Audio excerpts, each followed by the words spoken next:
Well, it must be Saturday, and this is the video we dedicate to a week of meals. I cook all of our meals that we eat in a week. It's just the husband and I. We are empty nesters, but I enjoy cooking a healthy, nutrient-dense meal that the husband and I can enjoy. Hello family, welcome back. If you're new here, welcome. I am Vicki and you're with Grammy in the Kitchen. So this video is all the meals that we eat in a week. I usually cook about 3 to 4 times a week, build in leftovers we could have for lunch the next day or have dinner the following day also. I don't do a lot of breakfast cooking. The husband and I have different schedules, so we're not necessarily together in the morning to have breakfast, but we are today. We're going to make something that is new to us. It was either a week or two ago that I talked about the abundance of eggs that I had, the ones that we get every week with our milk share, plus friends have given me eggs, and I said we were going to make a new recipe to us together. We're making that recipe, but we need to start by cooking some fruit on the stove. I try to have frozen fruit in my freezer so that I can make, you know, a muffin or something of that nature. But we're going to actually take some blueberries, cook it down, and make it like a syrup with this to go with the breakfast we're going to make. So when I get my frozen berries, and I also do this with frozen vegetables, I like to repackage those in vacuum seal bags because I get them by 5 pounds, and I put them in 8-ounce vacuum seal bags. So this is 8 ounces of blueberries. I'm going to add about 2 tablespoons of sugar and just about 1/4 cup of water. So I'm just going to put this on a medium-low, right there in the middle of medium and low. Just let it do its thing. I'm going to go ahead and preheat the oven to 425 degrees. And we're going to keep an eye on that. Let those blueberries thaw and get mixed in with that sugar and make a delicious syrup. So you're probably asking, what are we making, Grammy? We're going to make a Dutch baby. A Dutch baby is pretty much a cast iron skillet pancake that you bake in the oven. So let's go ahead and get started on that. I will put the link to the recipe in the description below. So we need 1/2 cup of flour, a tablespoon of sugar, a pinch of nutmeg. I've got an 1/8 teaspoon measure. Now the recipe says that the eggs and the milk needs to be room temperature. So I put this out about an hour or two ago. It's not completely room temperature, but we're going to move on anyway. So I have 1/2 cup of milk and 3 eggs.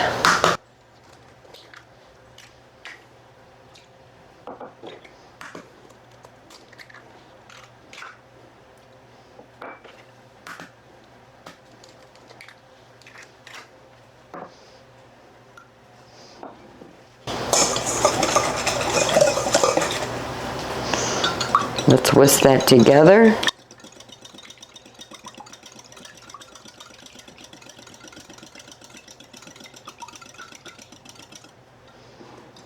Pour the wet ingredient into the dry ingredient.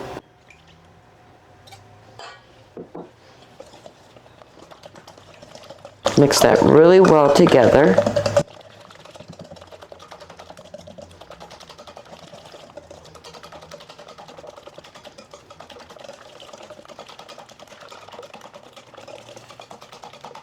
So in a 10-inch cast iron skillet, we need to put 4 tablespoons of butter. That would be 1/2 stick. I'm just going to break them up just a bit, just so they will melt evenly in the oven, because we need to keep an eye on it, but we don't want it to burn. That just helps melting. So in a 425 degrees until all the butter is melted, but don't let it burn.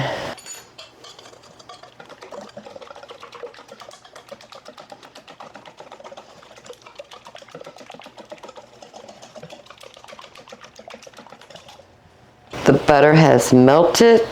Pan is super hot, so please be careful. All right, so then we just want to put our Dutch baby batter right in that melted butter. Now the instruction says we're going to bake it at the 425 for 20 minutes.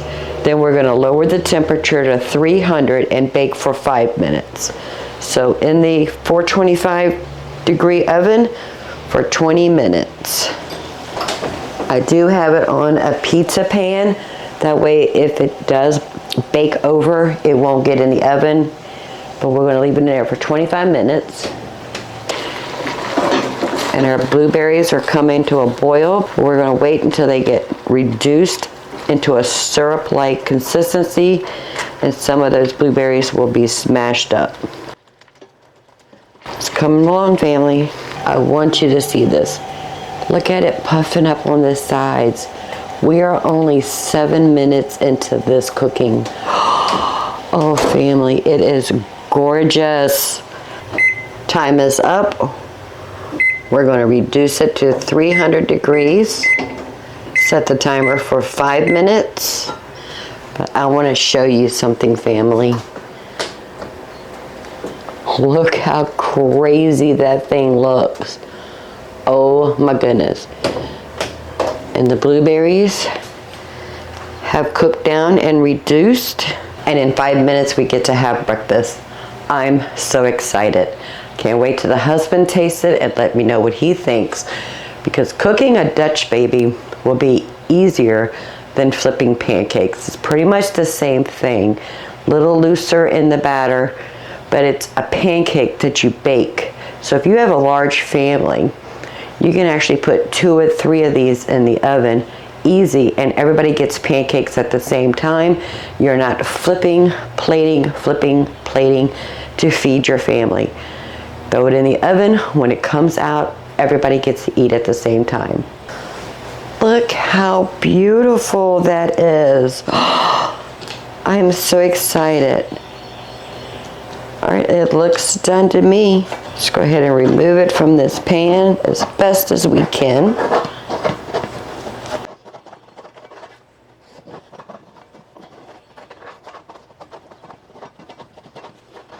There we go.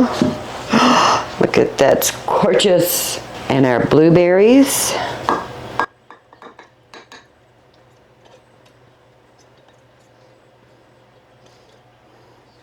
A very simple breakfast that came together in less than 30 minutes. I'm going to cut it into little wedges.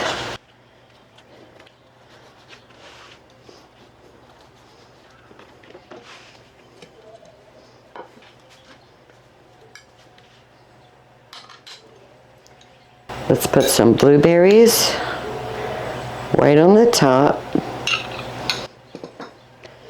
You can serve this with syrup if you want to, or you can just do it with blueberries. Let's try it with just the blueberries first.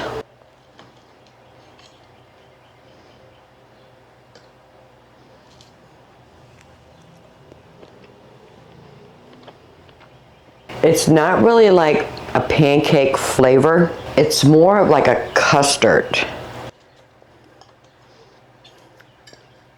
But that is so good. And it came together so easy. Let's try it with the syrup. In my opinion, it really doesn't need the syrup. But we already have it out. Let's try it.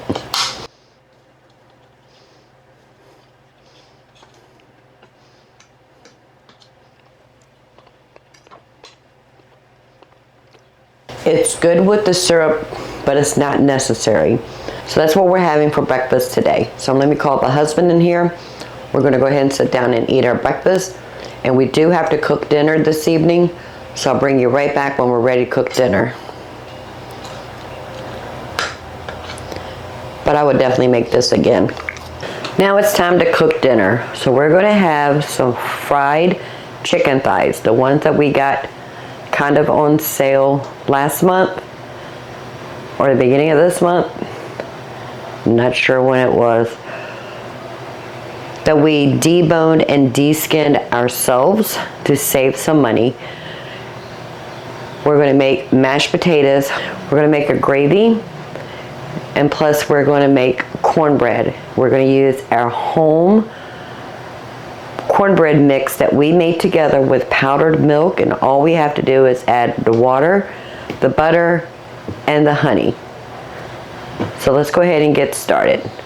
So on the stove right now, I have 3 pounds of russet potatoes that I peeled and chopped, boiling in some water to cook those so we can get those mashed. Then we need to go ahead and make our cornbread mix and the fried chicken and then the gravy.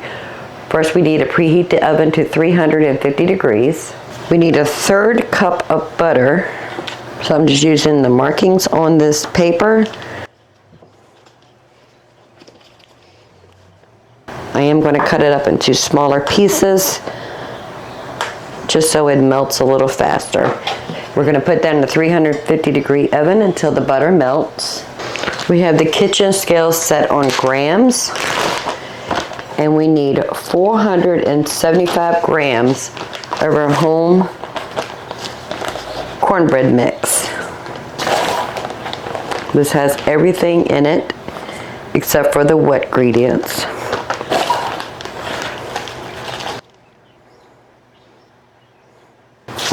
Too much. That looks good. I wrote the instructions and the other ingredients we need right here on the top. We need a 1/4 cup of honey.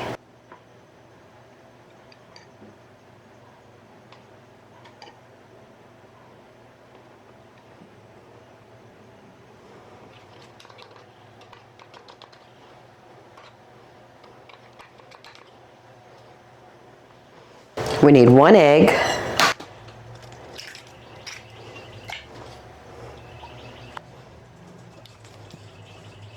And since we've used powdered milk in here, we can add 1 cup of water.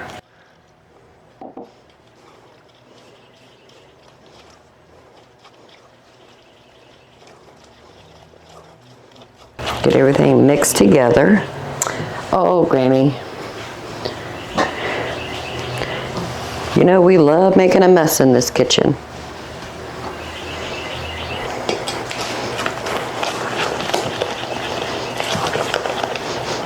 And if you want to see the video where we made this cornbread mix, I'll leave a link right there. Go check it out. I'll also put it on the end cards.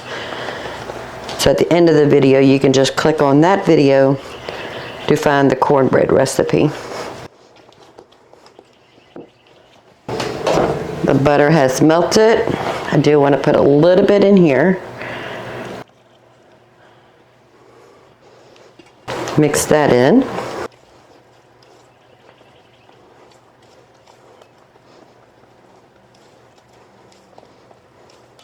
All right, let's dump that into our hot pan with the melted butter.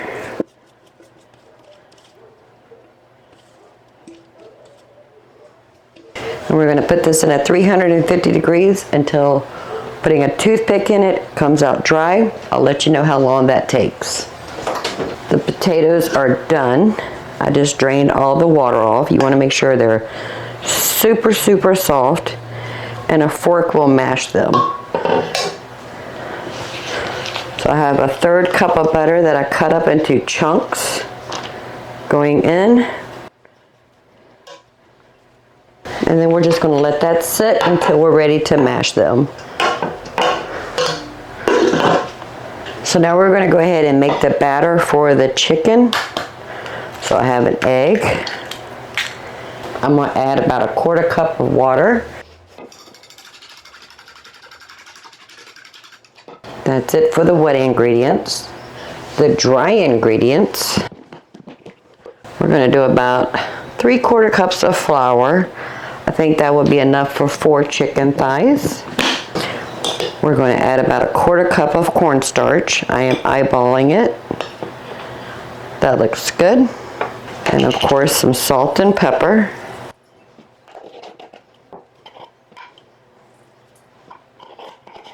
some garlic powder and onion powder. We're going to do a half a teaspoon of each.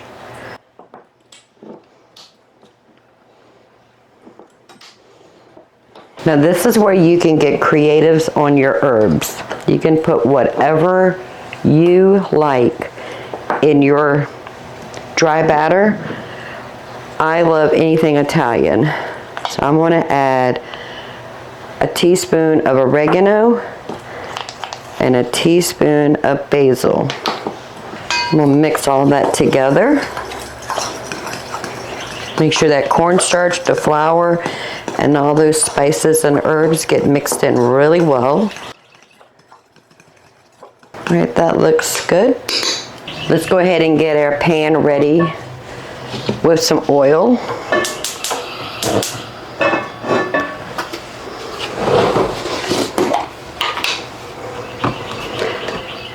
I am using coconut oil, and it has melted sitting on the counter. So just enough to cover the bottom of the pan, about 1/4 to 1/2 inch. We're going to let that warm up while we work on breading those chicken thighs. So we're going to do a wet hand and dry hand. So into the flour mixture. Make sure it's well coated.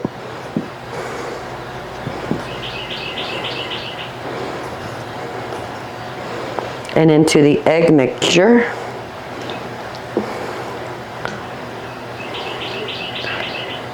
And then back into the flour mixture.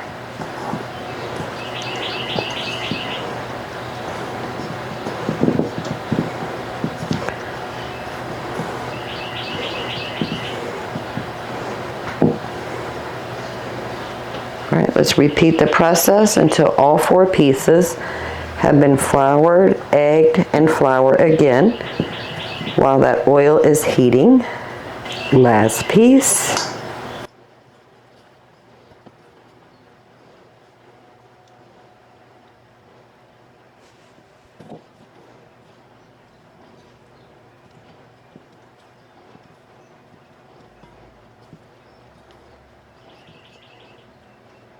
All right, let me clean up everything. I'll be right back. Now you can save the flour that you use to coat your frying ingredients. We're doing chicken thighs, but it needs to be stored in the freezer and it needs to be labeled. Chicken has to cook at a higher temperature. Chicken has to cook to 175 for thighs, 165 for breast. So you need to label your whatever you have left over to cook whatever you're cooking to that temperature. So if I were to put this in my refrigerator, I need to label cook till 175 degrees. Because if I'm cooking something like hamburger or some kind of a beef product or pork product, those temperatures are different, but it's been cross-contaminated with chicken. So whatever we're cooking has to be cooked to chicken temperatures. I'm not going to worry about saving this. It's less than a 1/2 cup. We have all the ingredients. We buy in bulk. We have a pantry with flour and spices and herbs. So this can go in the trash and I'll just make fresh the next time. So I'm going to put a little bit of water on my fingers. That oil is ready for us. Checking on the cornbread, it looks good. So we're going to go ahead and start frying the breaded chicken thighs.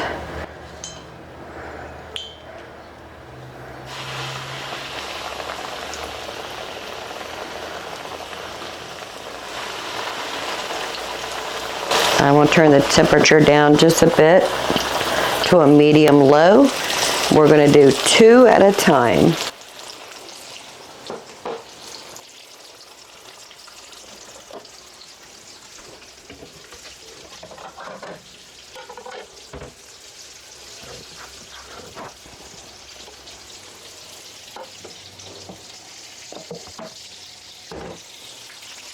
We want it to be nice and golden brown before we flip it. So we're just going to take a peek and keep an eye on it. Probably going to take about 10 minutes on each side. We will temp these to make sure they are cooked to 175 or higher degrees Fahrenheit. All right, let's take a peek. Oh, that's pretty. You can actually see the herbs laying on top. Oh, it's gorgeous. Look at that, family. Now, I've told y'all this before. The reason I deep fry or pan fry in coconut oil, we only use 3 different oils in our house: olive oil, avocado oil, and coconut oil. I get all 3 of these from Azure Standard. I will actually show pictures of each one of those right here. But out of the 3 oils that we use in our house, coconut oil is actually cheaper. The flavor does carry over just a bit in the foods that we cook, but I'm okay with that. A good quality oil is more important to me than the flavor profile being transferred. So we do not use canola oil or vegetable oil. The research says that it is safe for frying, but I don't feel comfortable frying in those oils when I know there is another alternative to a quality oil. But if you're interested in Azure, I'm going to leave a link below and you can go check them out. But these are the oils that I only use in my kitchen. And out of the 3, like I said, coconut oil is cheaper. That still has a bit more to go. All right, we're just going to leave it right there. Once we take these out, we'll do the other 2. Go ahead and check the cornbread. It is done. Take that out of the oven. Turn the oven off. Go ahead and take these out, and we're going to temp them.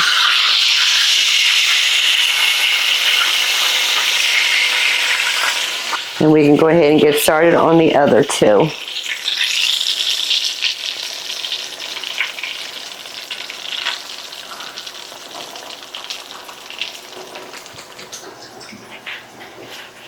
So I want to go in an angle to make sure I get as much meat as I can on the thermometer. That one's reading way over 180. That is done. Let's check the second one. That is also way over 80. So that is good. And we're going to continue to cook the other 2. We still need to make our gravy, and we still need to mash the potatoes. But it's coming along. Cornbread is done. Half the chicken is done. We're getting there, family. So we already have some butter in here. I'm going to add some pepper. And some salt. And some milk. And you can make this however you like yours.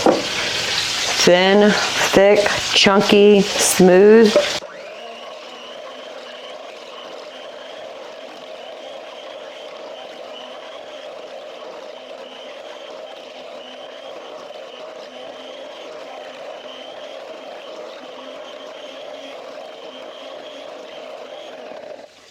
Let's taste it for salt and pepper.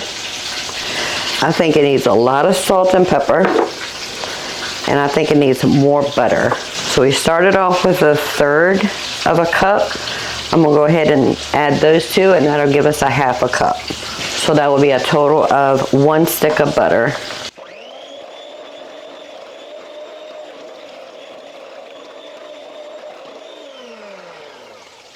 I think the milk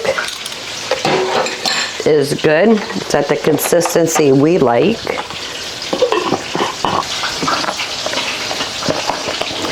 And whatever we don't eat for today and tomorrow, I will put it in the freezer and we can have frozen mashed potatoes at the ready.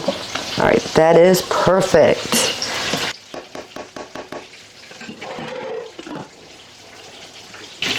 All right, back to the last bit of chicken. Give them a flip. Once these are done, we're going to go ahead and get started on the gravy. I cannot wait.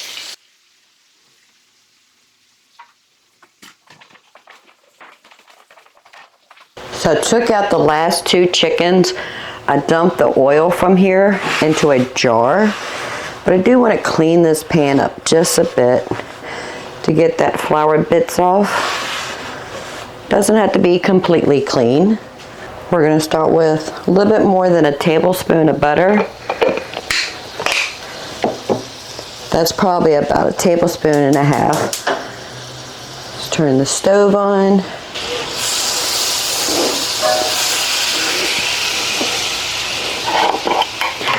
We're going to go ahead and add some salt and pepper.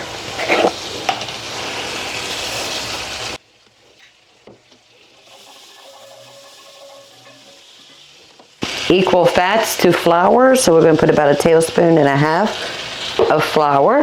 That is a roux.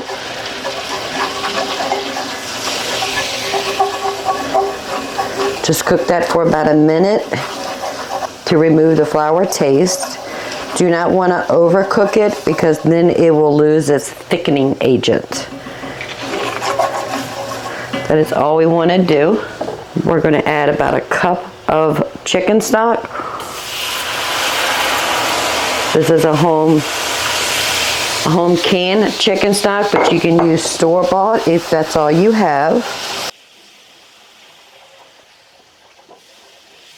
Let's add just a little bit more.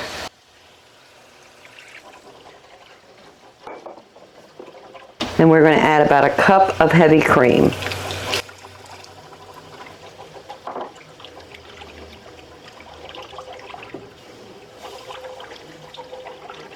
We're going to let that thicken up just a bit. Taste it for salt and pepper. Then we're going to put our chicken in there and let it cook in that gravy.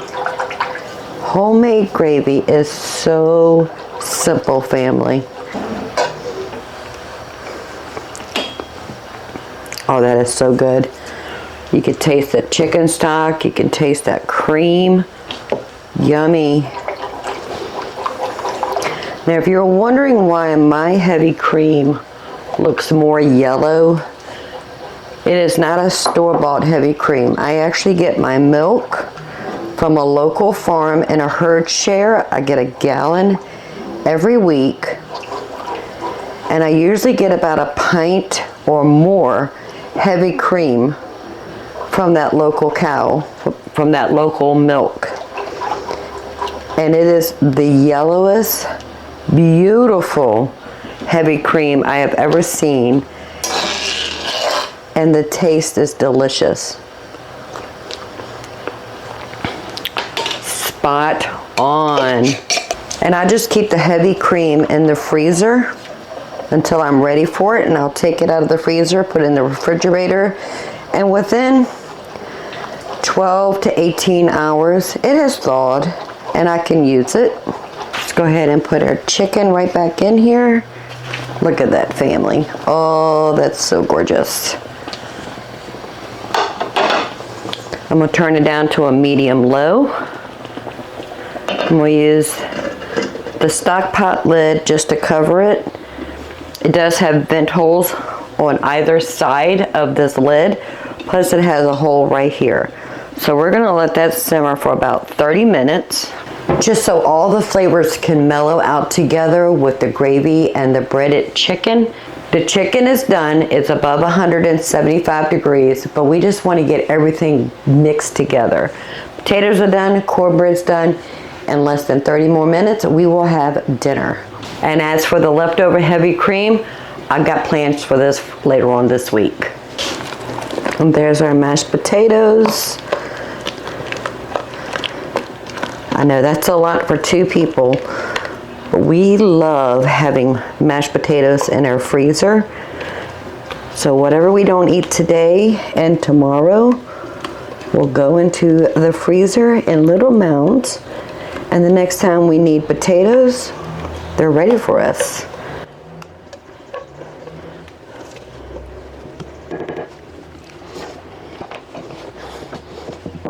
Okay, dinner is ready, family. Our mashed potatoes, our cornbread, our gravy, and fried chicken thighs. Yummy, yummy, yummy. And look at that, family. Ah, so gorgeous. All right, so we're gonna get a chicken thigh. I probably could have cut these in half. Note to self, cut the chicken thighs in half next time. We want some of that gravy on our potatoes. This is a recipe my mom would make a lot, but I tweaked it just a bit, putting that heavy cream in there. Some cornbread. Tell me that is not a perfect Southern meal. And the cornbread took 28 minutes, but everything came together so easy because we had that pre-packaged that we made ourselves cornbread mix. All we had to do was add water, honey, and egg, and then the butter.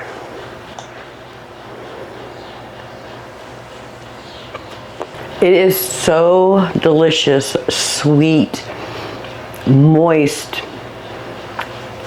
It is perfect. Some mashed potatoes and some of that milk gravy. That gravy is so good.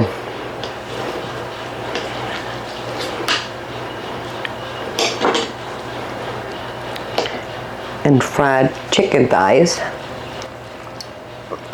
Very hot. So delicious. Please, when you buy chicken thighs, don't buy it already deboned and the skin's removed. It costs more. Get it with the bones and the skin when you can catch it on sale. Right now, sometimes I can find it between 99 cents to $1.25.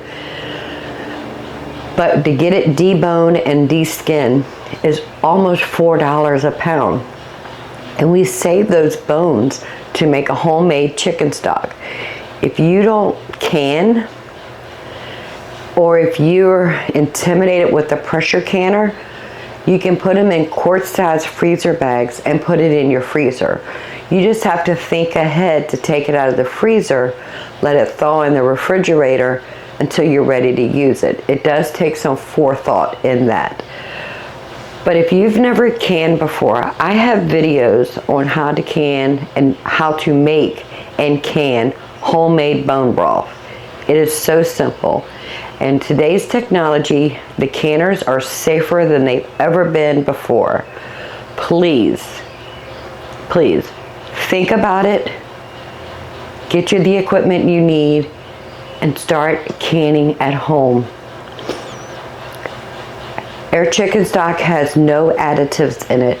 It is just bones with some herbs and some peppercorn, strained and then canned. There's no natural flavoring, artificial flavoring. There's none of that in there. It's real food. Mashed potatoes are always easy to make. Make it yourself. Well, the husband and I are going to sit down and have dinner.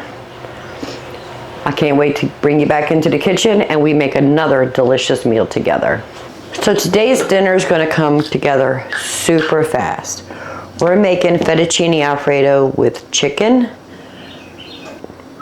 but we're going to be using some of our home canned chicken so we don't have to thaw, dice, cook, all the things with chicken.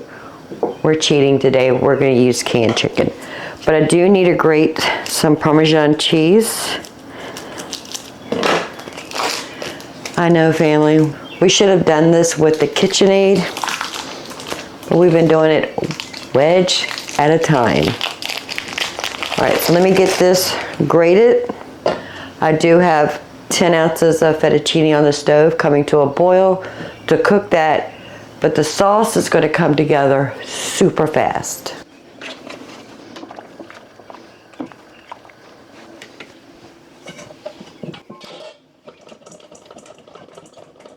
I went outside and picked up some fresh herbs. I have some oregano, and then I picked some thyme. But I do want to give these just a little chop.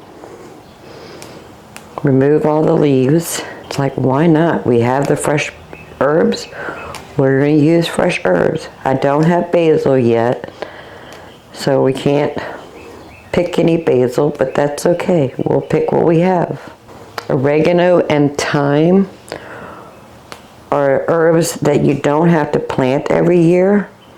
They just keep coming back and they multiply, and then you get more and more and more. It's awesome. And this is thyme. So if you look, the leaves are growing up this way. So if you just put your fingers on it and pull it down the stem, they come off super easy.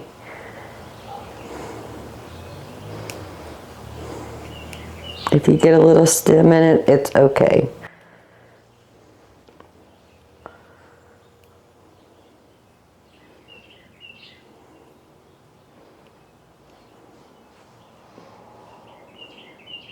Oh, listen to the birds. They're so happy.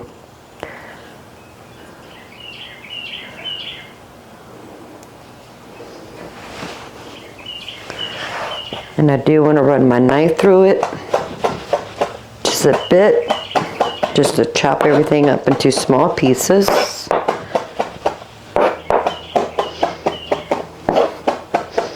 Oh, the aroma is so fragrant.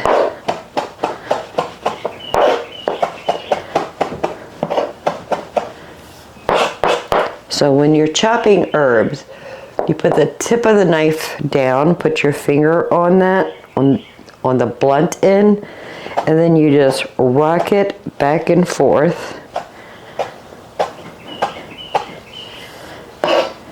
Put it back into a pile and repeat.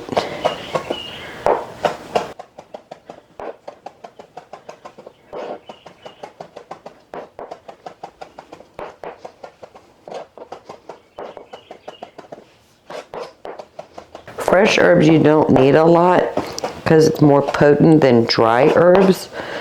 So I would guess that's about a total of 2 tablespoons. It's probably more than what we need, but that's okay. We're going to start off with about 2 tablespoons of butter and about a tablespoon to a tablespoon and a half of olive oil. This is the jar of the leftover heavy cream from cooking the dinner where we did the fried chicken and the gravy. So that's the leftover. Plus that's the heavy cream we got from the last time we got milk in this jar. We're going to go ahead and add some salt and pepper. I like adding my salt and pepper to the oils and the butter.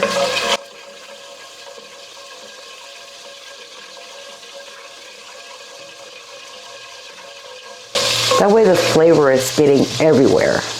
You want to season in layers. So this is the first layer. Let's go ahead and add the heavy cream.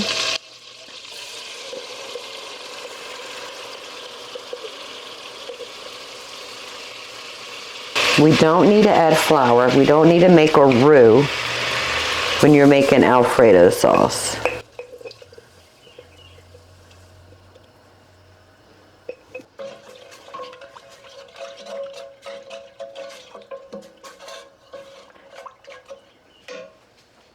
We're going to let that heat up, and then we'll add the Parmesan cheese. I do want to strain the broth from this chicken, but I don't want to throw it away. Once this heats up, we'll add the cheese, add the chicken, and throw the pasta in, and dinner will be ready.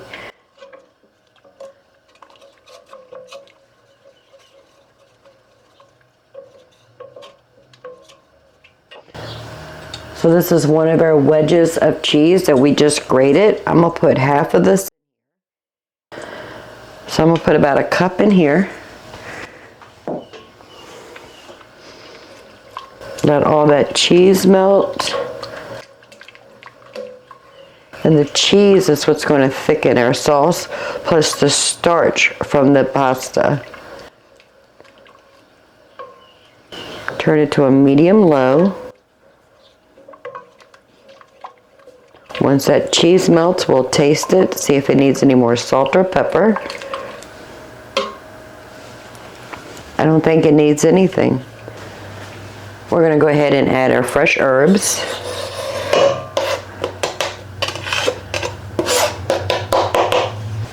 Stir that in.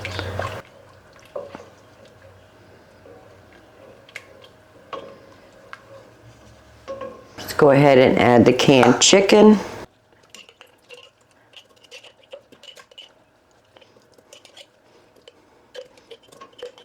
We're going to do 1 can or 1 jar first to see if we need to add any more. I just want to heat that through.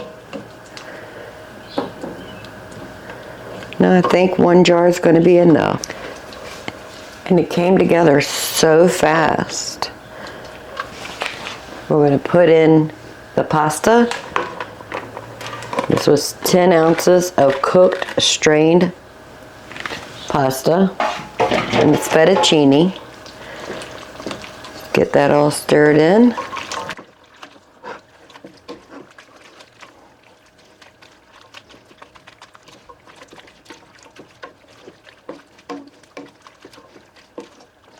We're just going to let that simmer for about 10 minutes and then dinner will be ready.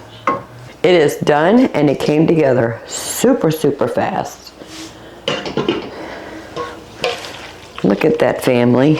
Cooking the pasta and grating that cheese took longer than making this meal. It is perfect.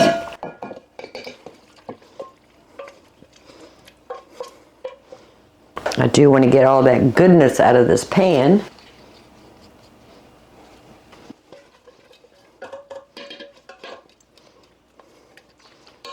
Perfect.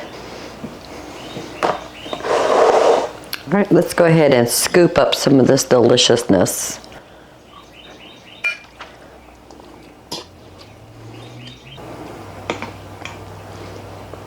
Get some pasta, some of that sauce, those herbs that we just picked and chopped, and some chicken.